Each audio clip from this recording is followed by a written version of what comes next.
Sumber energi di bumi dan energi alternatif serta penghematan energi.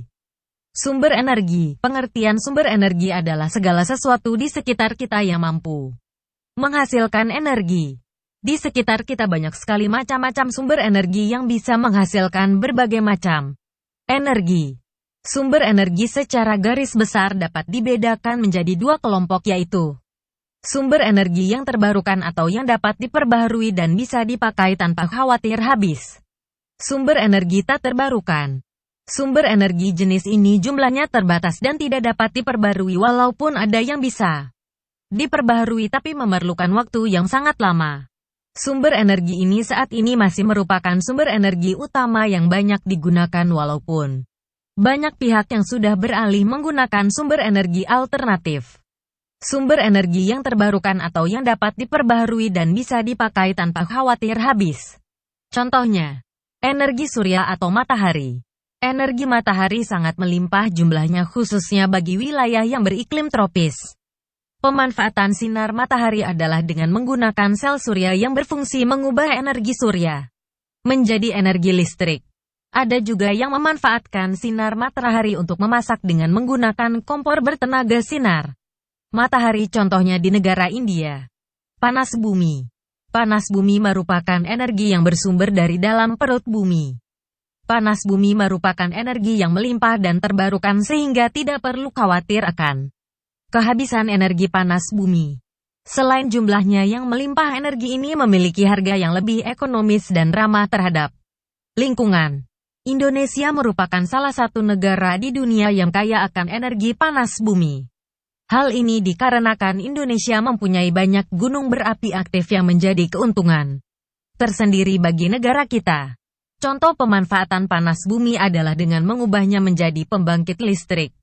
Angin. Pemanfaatan energi angin sedang gencar-gencarnya dilakukan oleh banyak negara di seluruh dunia. Karena sumber energi ini tidak terbatas jumlahnya. Pemanfaatan energi ini menggunakan kincir angin yang dihubungkan dengan generator atau turbin untuk menghasilkan tenaga listrik. Energi biomasa. Biomasa terdiri dari tanaman hidup, pohon mati, dan serpihan kayu. Energi gas alam. Merupakan energi yang terbarukan dan harganya lebih terjangkau daripada bahan bakar minyak. Pembangkit listrik tenaga air. Energi yang bersumber dari tenaga air sudah lama dimanfaatkan oleh manusia karena ramah lingkungan dan juga berlimpah. Pembangkit listrik tenaga air atau PLTA merupakan salah satu contoh pemanfaatan tenaga air untuk kehidupan yang lebih baik. Energi pasang surut. Pasang surut air laut dianggap lebih menjanjikan hasil yang maksimal bila dibandingkan dengan tenaga surya dan tenaga angin. Tapi pemanfaatan energi pasang surut masih sedikit, hal ini dikarenakan biayanya yang mahal. Sumber energi tak terbarukan.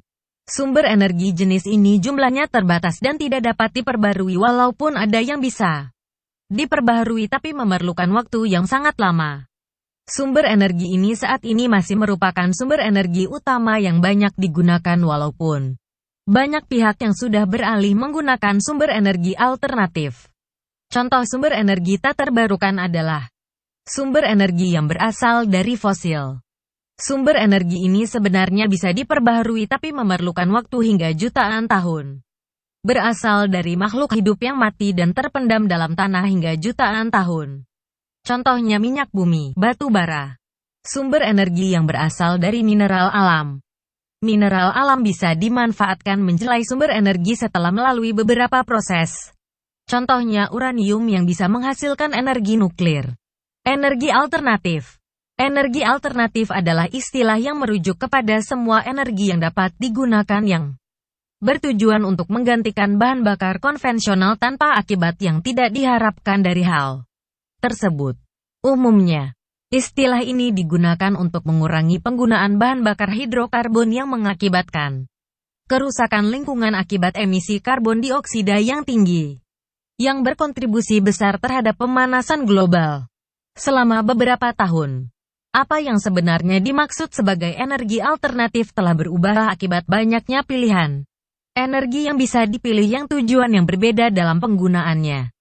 Istilah alternatif merujuk kepada suatu teknologi selain teknologi yang digunakan pada bahan bakar fosil untuk menghasilkan energi.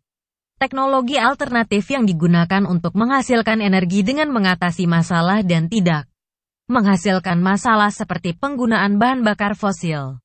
Energi alternatif dapat pula diartikan sebagai energi yang digunakan bertujuan untuk menghentikan penggunaan sumber daya alam atau pengrusakan lingkungan. Sumber energi alternatif diperlukan untuk membantu negara agar tidak perlu menaikkan harga bahan bakar, mengurangi ketergantungan pada negara-negara lain untuk pasokan minyak, membatasi penggunaan sumber energi yang tidak dapat diperbaharui seperti minyak, batu bara, dan selain itu penggunaan sumber energi alternatif juga membantu mengurangi polusi lingkungan serta tidak memberikan efek negatif pada alam seperti air, udara, hutan, dan tentunya penggunaan sumber energi alternatif juga membuka lapangan pekerjaan baru, sehingga juga bisa membantu perkembangan ekonomi. Berikut contoh sumber-sumber energi alternatif. Tenaga nuklir. Proses reaksi nuklir terkontrol diterapkan untuk memanfaatkan tenaga nuklir.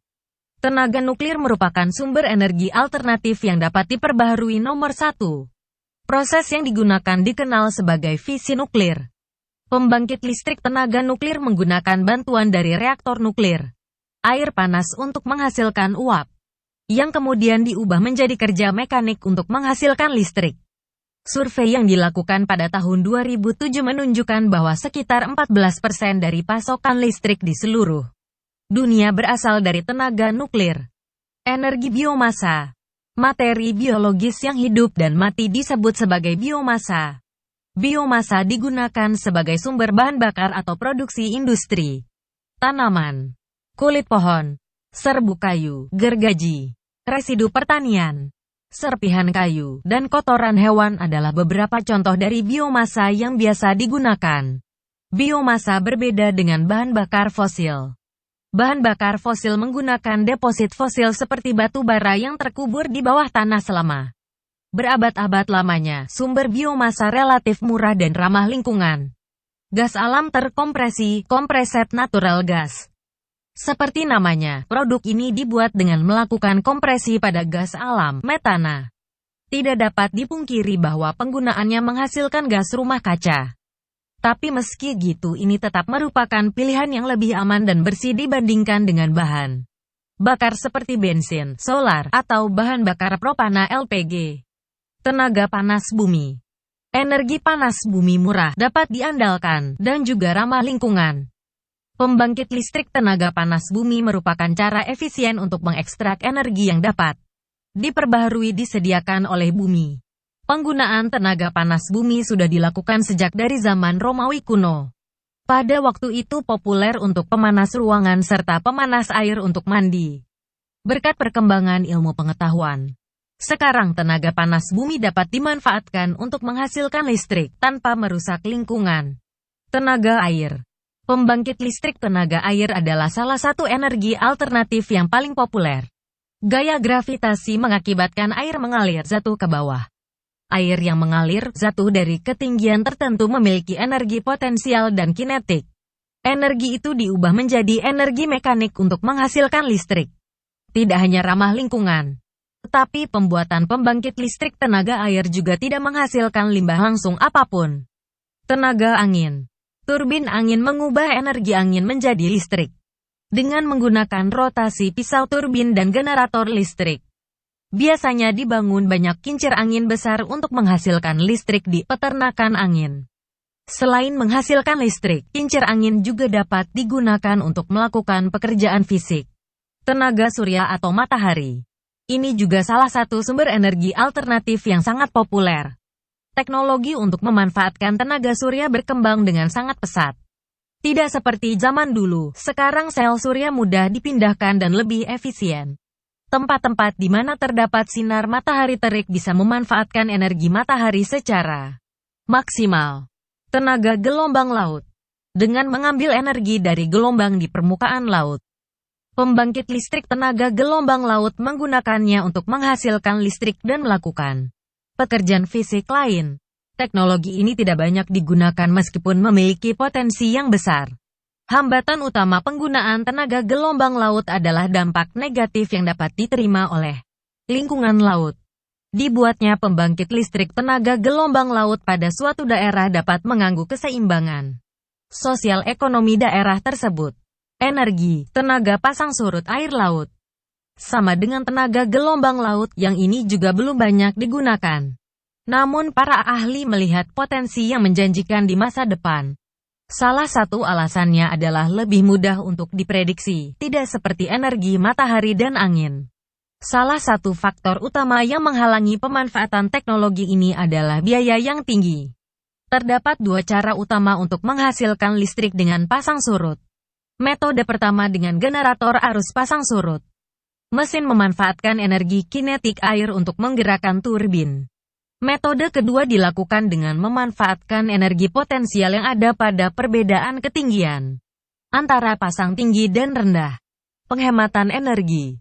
Penghematan energi atau konservasi energi adalah tindakan mengurangi jumlah penggunaan energi. Penghematan energi dapat dicapai dengan penggunaan energi secara efisien di mana manfaat yang sama diperoleh dengan menggunakan energi lebih sedikit, ataupun dengan mengurangi konsumsi dan kegiatan yang menggunakan energi. Penghematan energi dapat menyebabkan berkurangnya biaya, serta meningkatnya nilai lingkungan, keamanan negara, keamanan pribadi, serta kenyamanan. Organisasi-organisasi serta perseorangan dapat menghemat biaya dengan melakukan penghematan energi. Sedangkan pengguna komersial dan industri dapat meningkatkan efisiensi dan keuntungan dengan melakukan penghematan energi. Penghematan energi adalah unsur yang penting dari sebuah kebijakan energi. Penghematan energi menurunkan konsumsi energi dan permintaan energi, sehingga dapat menutup meningkatnya kebutuhan energi akibat pertumbuhan populasi. Hal ini mengurangi naiknya biaya energi, dan dapat mengurangi kebutuhan pembangkit energi atau impor energi. Berkurangnya permintaan energi dapat memberikan fleksibilitas dalam memilih metode produksi energi. Selain itu, dengan mengurangi emisi, penghematan energi merupakan bagian penting dari mencegah atau mengurangi perubahan iklim. Penghematan energi juga memudahkan digantinya sumber-sumber tak dapat diperbaharui dengan sumber-sumber yang dapat diperbaharui. Penghematan energi sering merupakan cara paling ekonomis dalam menghadapi kekurangan energi, dan merupakan cara yang lebih ramah lingkungan dibandingkan dengan meningkatkan produksi energi. Sumber bacaan. Inet. Wikipedia. Wiki, sumber garis bawah energi http://www.jendelasarjana.com /2013 -09 -9 contoh tanda hubung sumber tanda hubung energi